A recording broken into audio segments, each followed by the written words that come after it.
All right, this is a progress update for my current project. We're going to take a quick look at the code and explain what's new.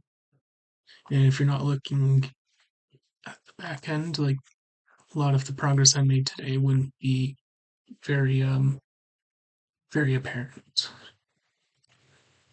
So this is the main class. Nothing in here has changed. This is the connection ingest handler.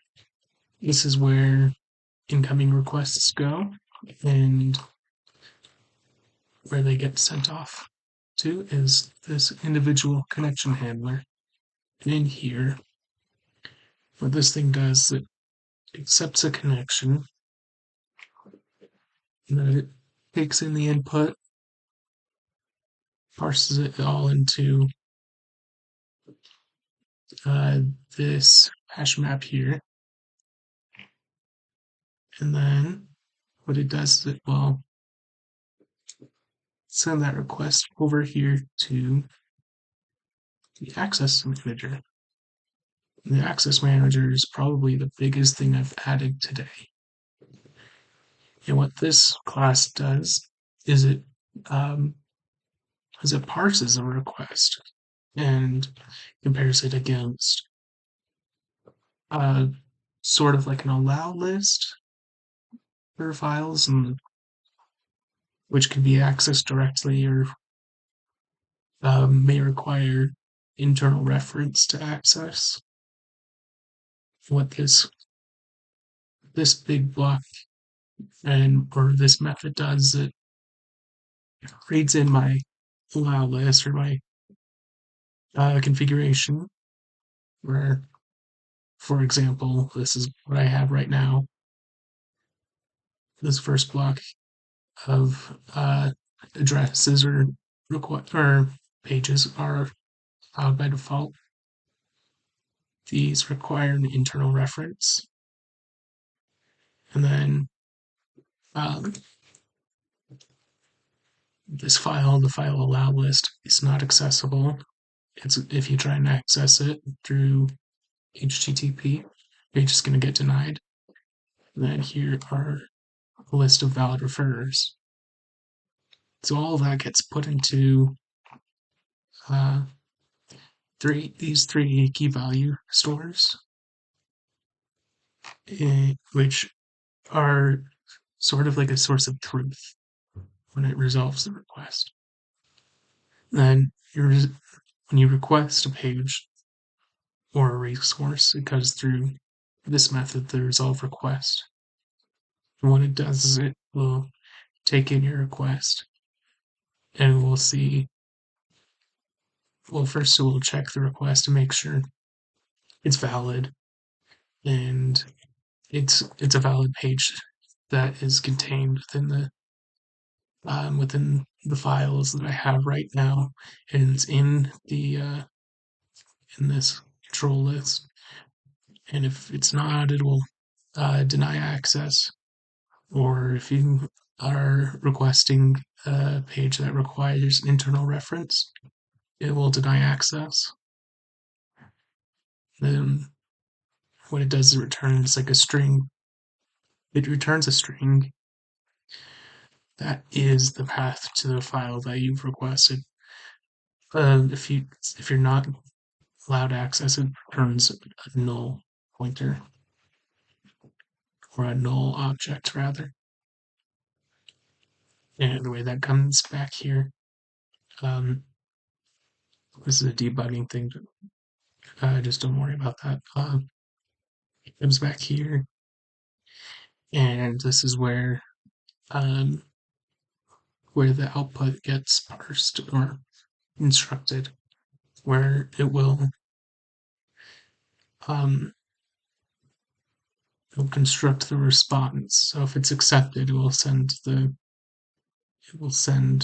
HTTP accept header, which is telling the browser, hey, this request was accepted. Here's what you requested. It appends the content. I don't know what you specifically call this, but it will tell it the browser what content it's returning. So for like a CSS file, it says content type text slash CSS. For HTML, does the same thing, but HTML instead of CSS. And then it writes it out uh, in the connection where it will get accepted by the client. Now we're going to run this just to give a brief little demo in the web browser. Oh, oh no, wait. Uh, okay. I'm going to pause this real quick. Okay, so I fixed the issue. What was the error was I was throwing an exception here for timed out accepts, which really shouldn't have been thrown. I have a timeout set on uh, accepting uh, accepting incoming connections because I didn't want to like bind this thread here with waiting for incoming requests. Though I guess that's not strictly necessary, and I could just let it sit without timing out. I either way, like it's good to go. We'll run it here, and then as you can see, no error this time. So I'm going to go back to the browser, and this is an old or this is preloaded, as you could probably guess. But we're going to refresh this. Everything comes through the document, the CSS. That's what's making this title or heading big and red. And we have two buttons, one of which is actually functional right now, the other one is not. So what I can do is click the active or the functional one, which is host game, and it will redirect to this web page. However, the CSS isn't loaded here because I didn't put this address into that access control file. Either way, like we can come back here and click back.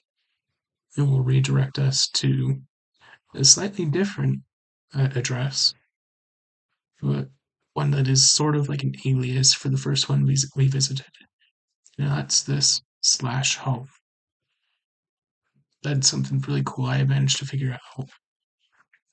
Or maybe not cool, but maybe a little useful that I wasn't able to figure out and configure uh, with this access list where I specifically tell it if it's not requesting any specific thing, give it index.html. If it's requesting home, give it index.html. Either way, like the not a lot of like front end visible progress today, but quite a fair amount of back end progress was made. Anyway, that's it. Thanks for watching.